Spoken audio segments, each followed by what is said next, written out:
welcome back to another episode of Swifty Song Roulette, where I spin a wheel, I listen to a song for the very first time, I analyze that song, I'll react to whatever the wheel picks for me, then I go back, I figure out the chords by ear, so you can see the process too. I write a chart for it in my own shorthand as if I had to play that song for a last-minute gig this upcoming weekend. Today, I'm replacing the song from the previous Swifty Song Roulette, which was Would've, Could've, Should've. I'm replacing that song with the poll that I put out just a couple weeks ago. The song on that is actually won by a decent margin. That was The Black Dog. So the people have spoken. It's going on the wheel. Other than that, the wheel is still loaded with the songs from the last time. I'll put them up right here. And in the meantime, since the last Swifty Song Roulette episode, Taylor's new album, The Life of a Showgirl, dropped, and I went ahead and reacted. I transcribed the title track from that featuring Sabrina Carpenter. So please check that out if you haven't already. Also, I just released a video like a couple hours ago from the time that I'm recording this right now, and it's all about picking up that old dusty guitar that you maybe got and only tinkered around with or really never even played before. It's time to learn how to play that thing. So it's basically going to be your first lesson. So please go back and check that out when you have time. Now, before I spin the wheel today, I just wanted to point out that I'll make chapters for this episode so you can skip through all the boring stuff and the chit-chat and just go right to whatever you want to see. In this episode, we're going to check out the song, whatever the wheel spins. We're going to analyze it, take a look at the lyrics. Then I'm going to go back, listen for the key, the chords, the chord progression, any additional parts that may stand out. And I'll go ahead and transcribe that by ear, and I'll show you my chart at the end. So maybe a chart, it's kind of in my own shorthand, but maybe you can play those chords at home and work that song up, or maybe even work it up for an upcoming cover gig. If you like what I do here, please do me a huge favor and go ahead and subscribe to my channel for more reaction, learn by ear videos, and other music and educational guitar content that I have, and stuff that I have coming up here soon. All right, let's go ahead and spin this wheel. Here we go.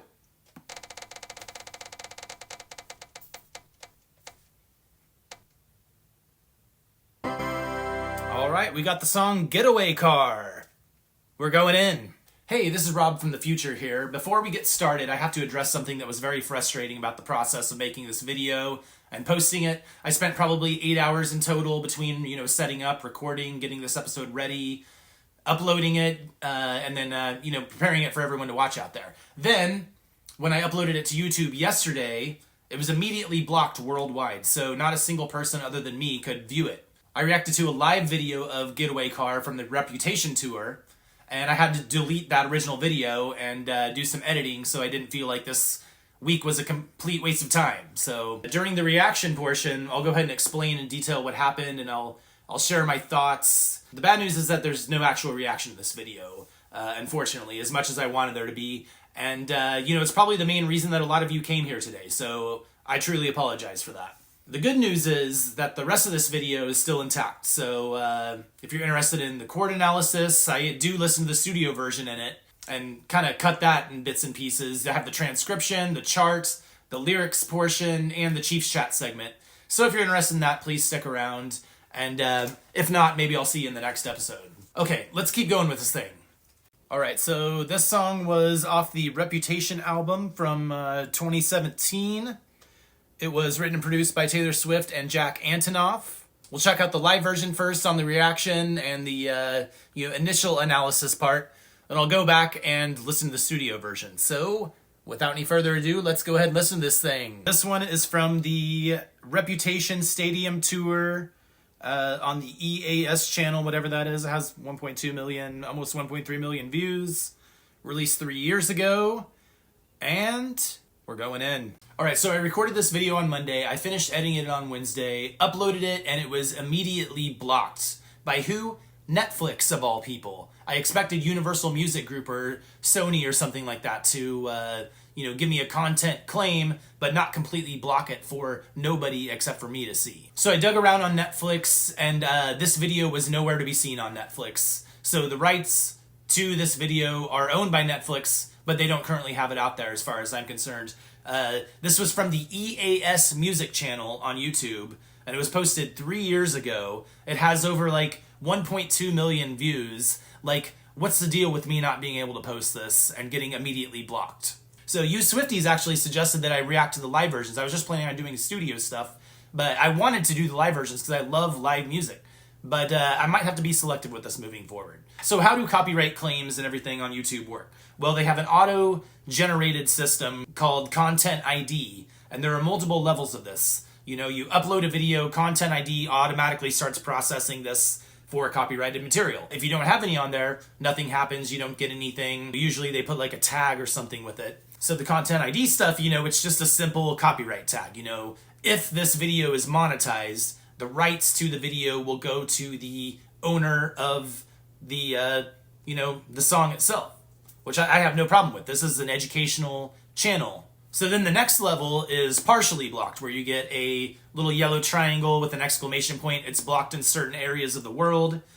So far I've had 7 videos, I think, that are partially blocked, and those are blocked in Russia and Belarus, but nowhere else. You know, unfortunately for those folks, they can't watch it, but I'm fine with it because the rest of the world can watch it. Then this week, when I just uploaded this video yesterday, it was immediately I got a red circle with a little dash mark through it, and it meant that it was blocked worldwide, so nobody other than me could watch this video. Then you have your copyright strikes, which is the hardest thing. So if a owner of the rights really doesn't like what you're doing and thinks that you're just posting it in full and it's not a fair use case, they can give you a copyright claim, or they can give you a copyright strike rather. And a copyright strike, you can have 3 of those, and then YouTube will completely erase your channel. So I have 6 Spotify Roulette videos, and I have 6 Swiftie Song Roulette or Taylor Swift Eras Roulette videos. And out of those 12 videos, only 7 of them have been partially blocked in either Russia or Belarus. But the rest of them are just fine. They just have the Content ID copyright flag on it, and the rights holders would get the money if this channel ever gets monetized in the future. So fair use, when you're using this stuff, basically what fair use, how that's defined is that if you take a video that has copyrighted material on it and you make it educational and transformational, you know, and you're not just trying to repost something in its entirety and make money off it and move on and claiming it as your own stuff. You know, fair use is really transforming it into something that the viewer can take away from. And it's not just the song itself or the art or whatever it is. Bottom line, these people do not care about the art or the education. You know, this stuff, it might as well be real estate or stocks as far as I'm concerned. It's simply an asset to these folks. It is not about the art. It is not about the education. It's all about the money. And I understand that it's all about the money. But, you know, to some people like me who use this for educational purposes, this is completely bullshit. Rick Beato, who is my favorite music YouTuber and probably the GOAT of music education on YouTube, you know, he's even had copyright issues with the artists and songwriters sitting right next to him in the same room, and he plays a little clip, and people are trying to hammer down, you know, all these different blocks and content claims and strikes, and he's actually testified in front of Congress on the subject of copyright claims. He's doing the hard work for everybody else, and he has lawyers who help him out with fighting these claims, which is awesome. Continue the good work for the rest of us, Rick Beato. You are doing the right thing. And if you out there aren't familiar with who Rick Beato is, please, I beg you, go check out his channel. He has the best music and music education channel on YouTube. Okay, enough of this rant. We're going to get back to the rest of the video. Please stick around if you're interested in the chords, the lyrical analysis, all that other stuff that I like to do, including the Chiefs chat, which I just simply love to talk about the Chiefs anyway, so it's fun to be able to put it on here and have the Taylor-Travis Kelce connection going on. Yeah, please stick around for the rest of it. If you don't feel like doing that, I'll be posting another video here pretty soon. So I want to thank you for bearing with me here, and we'll see you in the next video. All right, here we go. I got my electric guitar back on the stand. My acoustic guitar, it managed to stay on my stand for almost an entire month. You know, I mentioned in one video, I usually only break that thing out a couple times a year. It's pretty impressive. It was, it was actually really easy. I'm going to have to do that a little more often. It's real, just grab and go, start playing. So this one, my electric, there's a little setup involved. I have a pedal board, all that stuff set up. So I basically plug in some cables and I warm up my amp back here. And this is a tube amp. And so you have to turn it on for a little while. You have to warm up the tubes, get them going. It's just one of the little things, old school technology, but they sound great. So anyway, let's go ahead and listen to this thing. We are going into basically the lyric video, the official studio version. So let's hear this. Little vocoder there at the beginning.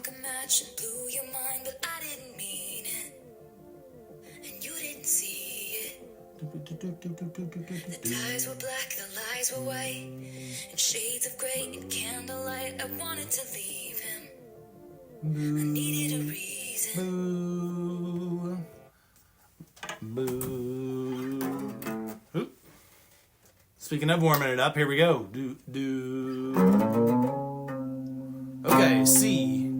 X marks the spot where we fell apart. He poisoned the well, I was lying to myself. I knew it from Do.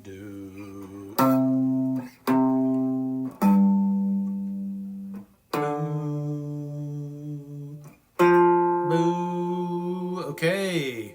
So we got, if we're in the key of C here, this is just what it sounds like. I'll have to put my headphones in here in a little bit. It sounds like we got a C to a G.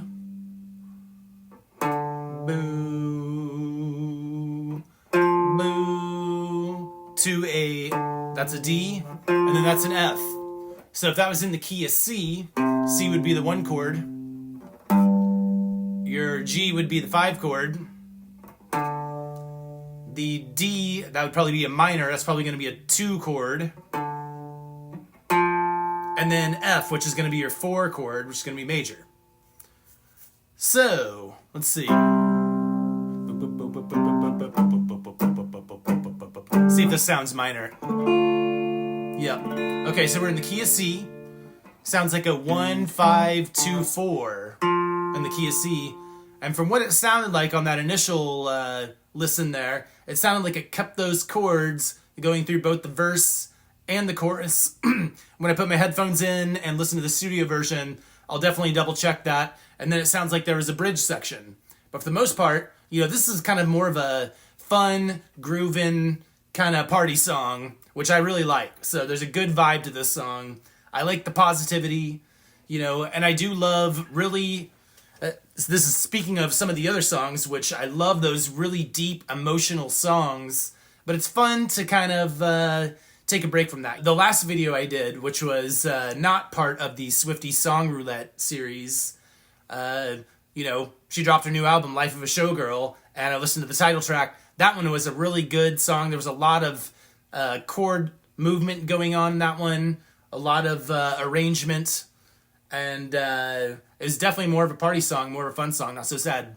So, yeah, here we go.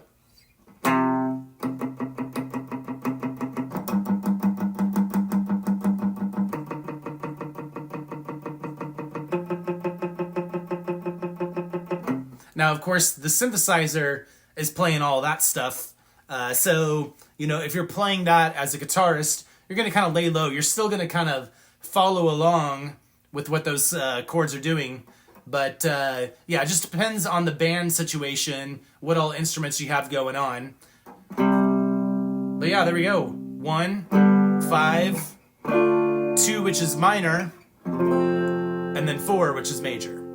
All right, let's listen to this a little bit more.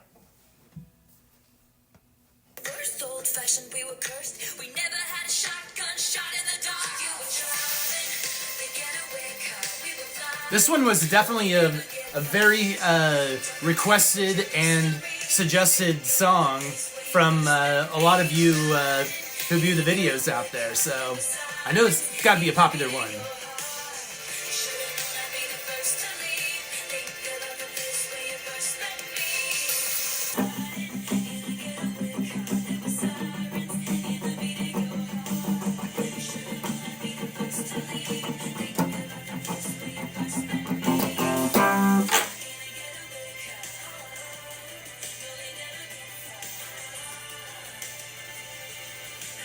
Got some extra synthy instrumentation going on in there.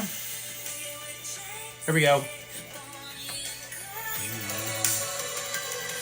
Till I switch to the other side. the other side.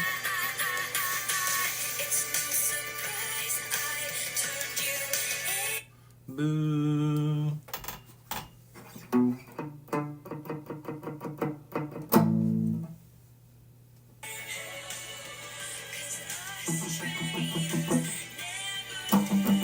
Okay. All right. So they're following that same pattern in the bridge section as far as the 1, 5, 2, 4 is concerned. They just did a modulation, a key change up one whole step. So they're going up to the key of D for a little bit during this bridge section and playing.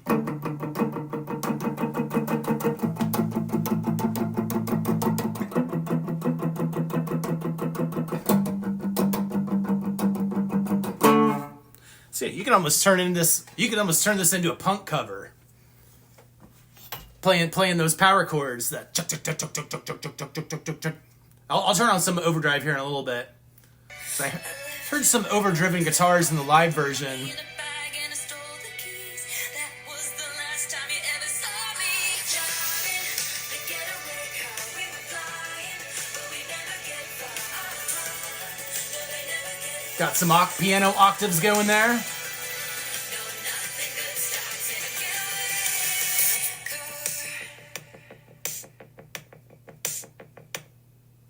Nice. That little drum and the synth, it kind of reminds me of like some 9 Inch Nails or something like that. I love it. In the live version, I heard a little bit of, some solo going on. It sounds like they're just kind of playing that. We're in the key of D now. So they're just probably doing some D major pentatonic. You could also play the B minor pentatonic, I played a little blues there, but got a lot of basically the same notes there.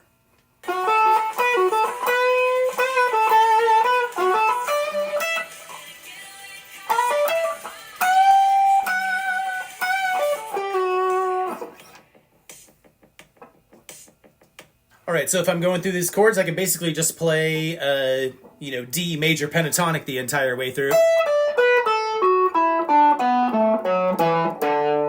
I could also move that into my B minor pentatonic.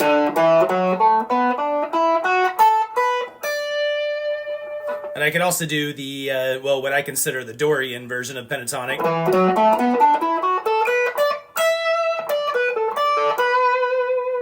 So you could play that pretty much the entire time, do some bends there.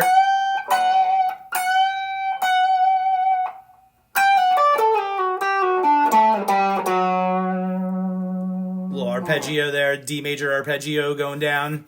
So, yeah, this one's pretty straightforward. Let me go ahead and write down a chart for you. Well, first we're going to go to the lyrics, then we'll write a chart for you here. All right, here we go. Here are the lyrics of that song, Getaway Car. There's a little intro part. No, nothing good starts in a getaway car. It was the best of times, the worst of crimes. I struck a match and blew your mind, but I didn't mean it and you didn't see it. The ties were black, the lies were white. In shades of gray and candlelight. I wanted to leave him, I needed a reason. X marks the spot where we fell apart. He poisoned the well, I was lying to myself. I knew it from the first old fashioned we were cursed. We never had a shotgun shot in the dark. Oh? You were driving in the getaway car. We were flying, but we'd never get far. Don't pretend it's such a mystery. Think about the place where you first met me. Riding in the getaway car, there were sirens in the beat of your heart. Should have known I'd be the first to leave. Think about the place where you first met me. In a getaway car, we've got the O's and Ahs. No, they'll never get far. No, nothing good starts in a getaway car. It was the great escape, the prison break. The light of freedom on my face. But you weren't thinking, and I was just drinking. When he was running after us, I was screaming, go, go, go. But with 3 of us, honey, it's a sideshow. And a circus ain't a love story. And now we're both sorry. X marks the spot where we fell apart. He poisoned the well, every man for himself. I knew it from the first old fashioned we were cursed. I hit you like a shotgun shot to the heart. You were driving in a getaway car. We were flying, but we'd never get far. Don't pretend it's such a mystery. Think about the place where you first met me. Riding in the getaway car, there were sirens in the beat of your heart. Should have known I'd be the first to leave. Think about the place where you first met me. In a getaway car. No, they'd never get far. No, nothing good starts in a getaway car. We were jet set, Bonnie and Clyde, until they switched to the other side, to the other side. It's no surprise I turned you in, 'cause us traders never win. I'm in a getaway car. I left you in a motel bar. Put the money in a bag and I stole the keys. That was the last time you ever saw me. All right, and then it goes back into the chorus part. Driving in the getaway car. We were flying, but we never go far. Don't pretend it's such a mystery. Think about the place where you first met me. Riding in the getaway car. There were sirens in the beat of your heart. Should have known. Should have known I'd be the first to leave. Think about the place where you first met me. In a getaway car. No, they'd never get far. No, nothing good starts in a getaway car. I was riding in a getaway car. I was crying in a getaway car. I was dying in a getaway car. Said goodbye in a getaway car. Riding in a getaway car.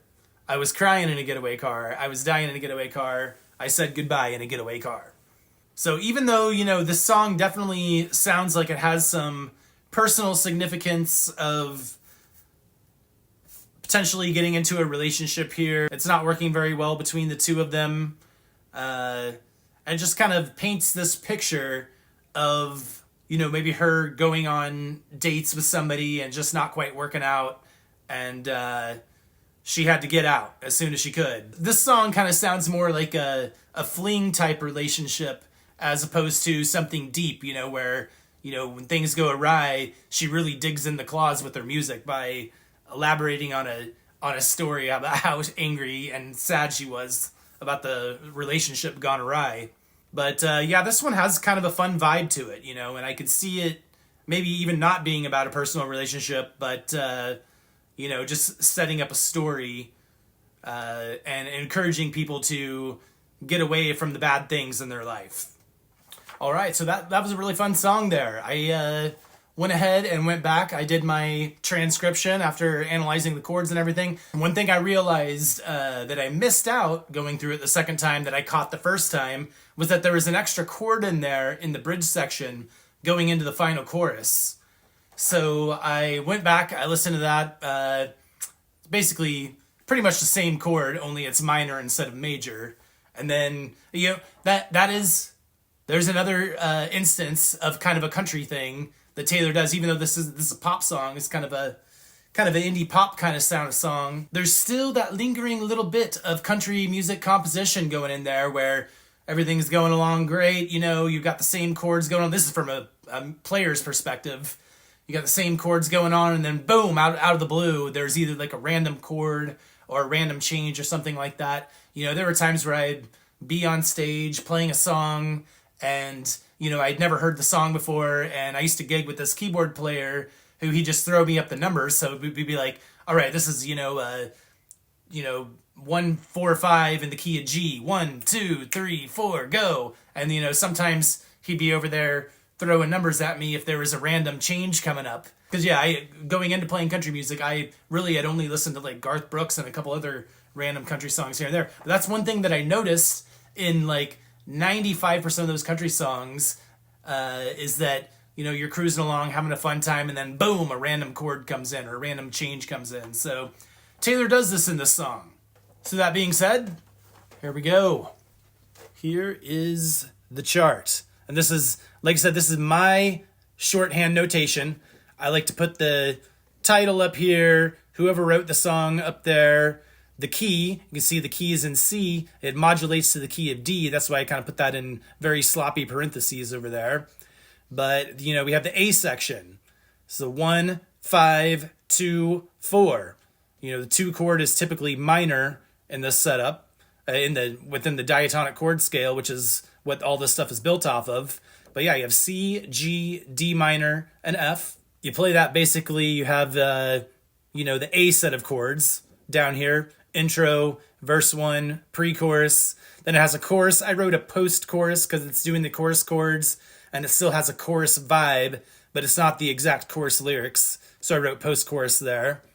Then the second verse, pre-chorus, chorus, post-chorus, Then we do the key change going into the bridge section. And I just wrote that out up here because, it pretty much only goes through these chords, I think once. I don't know. I'd have to go back. If I'm performing this song, I'm going to go back and play along to it multiple times, even if it is somewhat simple, just to kind of get it in my ear to where I don't have to think about it if I'm performing it in front of people. But yeah, it plays the bridge section. It modulates up to the key of D, and then so it continues with that 1, 5, 2, which is a minor chord, and then a 4. But then the second time through, it does the 1, 5, 2 minor, and it does the 4 minor chord to bring it back into the chorus section here. So yeah, the same chords as right here in the chorus. It goes through that chorus, pre-chorus. Then it does a little bit of what I wrote an extended chorus. It just kind of lets me know, hey, this is still the chorus section, but there's different stuff going on in there. And then the outro, and you're done. So a pretty straightforward song. That's a fun one. I really like this song. And if you want to learn it, play it at home, or work it up for a cover gig, there you go. All right, so as you can see, I put up the Chiefs flag. I forgot to bring up my Chiefs hat today, but I think we'll be all right. Anyway, time for a little Chiefs chat. So it's been basically, the Chiefs have played 2 games since the last video. I recorded, I finished, I had to do the Life of a Showgirl in 2 different parts because I had stuff to do all weekend. So I recorded the reaction on Friday and then went back and recorded the rest of it on Monday. And, the Chiefs played a Monday Night Football game this week. So they had kind of a short week going into the game they played last night against the Detroit Lions. But the Monday night game, there was a little bit left to be desired from that game. The Chiefs started out really strong. They started up 14-0 and were cooking. And, they kind of carried over from the week before in the first part of that game where they were just absolutely rolling. And then some things kind of started happening. They kept shooting themselves in the foot with penalties. They had over 100 yards and penalty yards. I want to say it was over 10 penalties in the game. I want to say 11. And the Jaguars only had a handful of penalties that game. So they definitely shot themselves in the foot, not playing with discipline. And then one thing that really kind of started to turn the tide for the Jaguars is the Chiefs had the ball. They were driving down the field.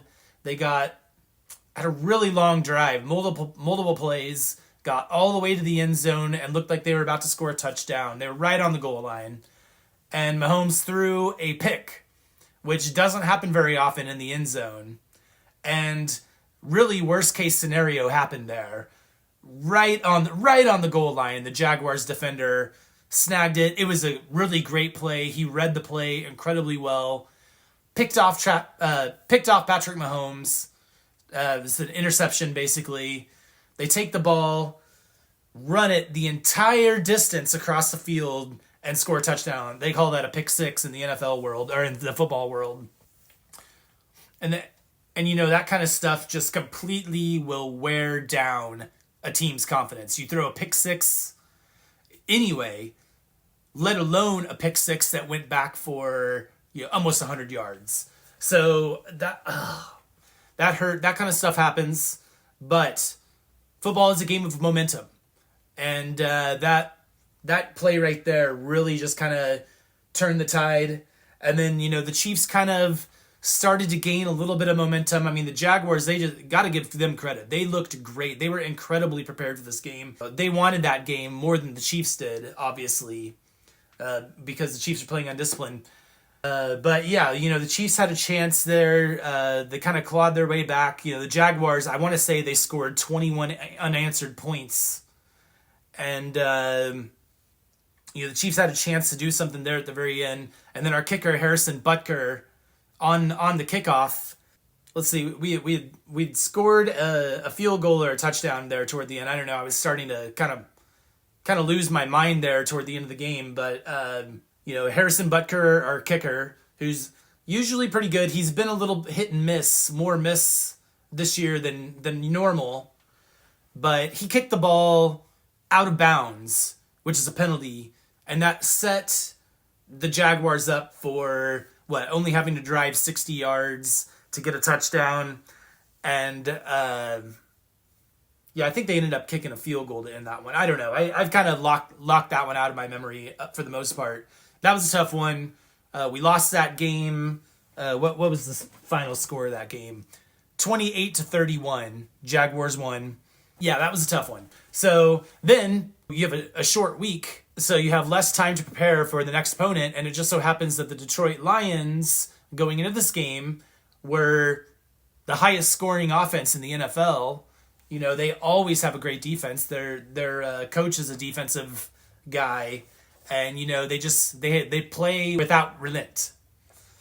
And the Chiefs got into that game, and it was a little bit of a slow start, but they ended up pulling it together here. They didn't have a single penalty in this entire game, so obviously throughout the week they were working on playing more disciplined. You know, there's pretty much penalties on any play in the NFL, and refs can, you know, throw the flag at will. Some are more egregious than others, but, you know, there's holding on pretty much every single play. Anyway, the Chiefs played a pretty clean game. And, you know, so did the Lions as far as the penalties. I think they only had maybe 4 penalties in that game, which is, you know, it's not too bad. This game was last night. They played Sunday Night Football. Detroit looked really good at first. You know, they have a really good team. You know, they were missing a few guys on defense. But the Chiefs, I mean, I saw a stat. This is the second time this season that they'd put up over 30 points. The entire last year, they only scored over 30 points twice in the entire season. They won a lot of those games just by luck and by the skin of their teeth, which that happens sometimes. It got them all the way to the Super Bowl. I mean, you know, you still have to be a good team in order to do that. I mean, the Chiefs put up, I think they had 15 wins and 2 losses last season. A lot of those wins could have easily been losses. So you have to put yourself in a position to where those kind of fluke things don't happen at the end of the game. And you have to rack up the score, and you have to play defense to prevent the other team from scoring points. So this game, I mean, Patrick Mahomes is looking really good as always. Patrick Mahomes, he broke another record last night. He became the first player to 300 touchdown, the fastest player to 300 touchdowns in his career, over any quarterbacks. You know, he had 139 games, 300 touchdowns. The next person on the list was Aaron Rodgers at 147 games to get 300 touchdowns. So again, Patrick Mahomes going out and breaking records. He had 3 passing touchdowns in that game. And then he also scored a rushing touchdown. Mahomes has pretty much been the leading rusher on the team game after game. And that, you know, as a quarterback, that cannot happen. Our rushing attack has to outweigh the legs of the quarterback.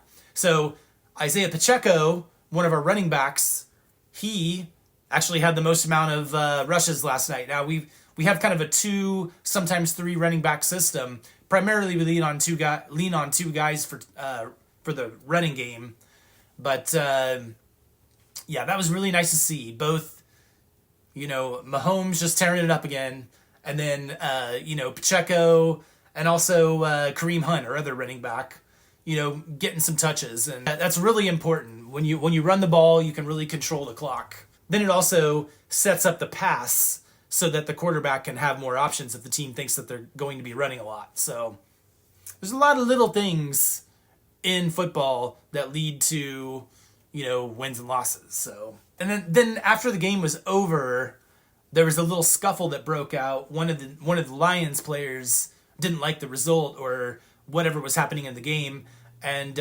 refused to shake Patrick Mahomes' hand. And then when one of the wide receivers, because, you know, the defensive backs and the wide receivers, they are just, you know, at each other's throats the entire game. You know, they're one-on-one with each other and getting really physical. So one of the wide receivers of the Chiefs, Juju Smith-Schuster, walked up to shake, Branch is the defensive back's name, shake his hand, and he just smacks him in the face. And, you know, then all chaos breaks out, and it was really not a very good way to... It leaves a bad taste in everybody's mouth when that kind of stuff happens.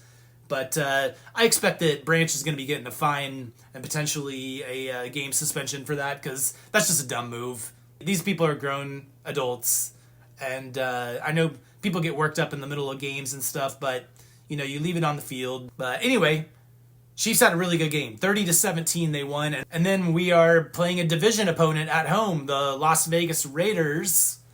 They're coming into Arrowhead Stadium, and they're in the AFC West with the Chiefs, so the Chiefs will play each AFC West team twice throughout the season. One game at home, one game away. We have the Raiders, the Chargers. I can't remember if they're in Los Angeles or San Diego. They're in Los Angeles, but I still call them the San Diego Chargers every now and then.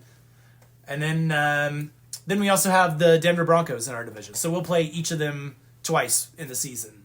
So the Raiders coming in, they got a brand new coach who is a legend, Pete Carroll.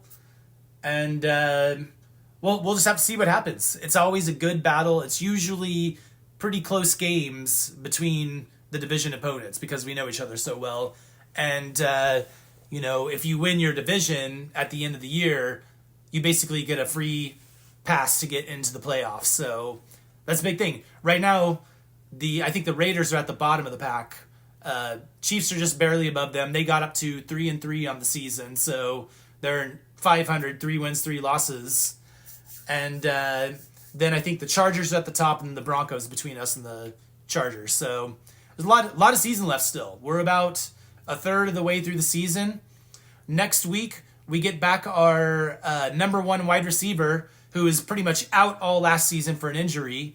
And then he was suspended the first 6 games of the season this year for a dumb car accident that happened a couple years ago with him just being young and immature on the highway in a brand new Lamborghini or something like that. So yeah, he was suspended for 6 games, and now he's back, Rashee Rice. So let's see what Rice can get going. Let's get that rice a-cooking. All right, so that's about that for this episode. Getaway Car by Taylor Swift. That was a really fun song, It wasn't too incredibly challenging, I pretty much could pick up the chord progression right away, and then I realized, there's a modulation. But, that one random chord, the very last chord in the bridge section, when I went back, I was like, oh man, I can't go back. I can't leave that out. That chord's a lock. So that was a really fun song. If you want to play that one at home, I gave you the chart earlier, and we'll continue to do this. I'm also going to be releasing some other educational videos. I just released a video that could kind of be your first guitar lesson. I know that a lot of people, they get these guitars, whether it's a gift or whether they're like, yeah, this is the year I'm going to learn how to play music, or, and then they, sit in a closet or underneath your bed or in the corner of the room, or, people put them up on the wall as decoration. Well, take that thing down and come learn with me. I took 5 years off of playing music pretty much altogether, whether it was gigging, teaching, or even really touching my guitar. So I'm getting back into this, and I want to share some of my insights into learning and share some of the things I used to teach my students to maybe help some of you out there start your music journey. So check out my most recent video. I might change the thumbnail that I posted between now and then. I don't know. We'll see. But yeah, this is basically going to be a one-on-one kind of first lesson for you. It's less than 25 minutes long, and it'll give you all you need to get you set up and get going playing guitar. So check that out, and also check out the Life of a Showgirl reaction and transcription. Also, don't forget to subscribe for more videos like this. Like if you like this video, and please drop a comment below if you have anything to say on this subject, or really anything. I read the comments out there, and I love hearing the input from people. So thank you very much for checking out this video, and as always, I'll see you next time, friends.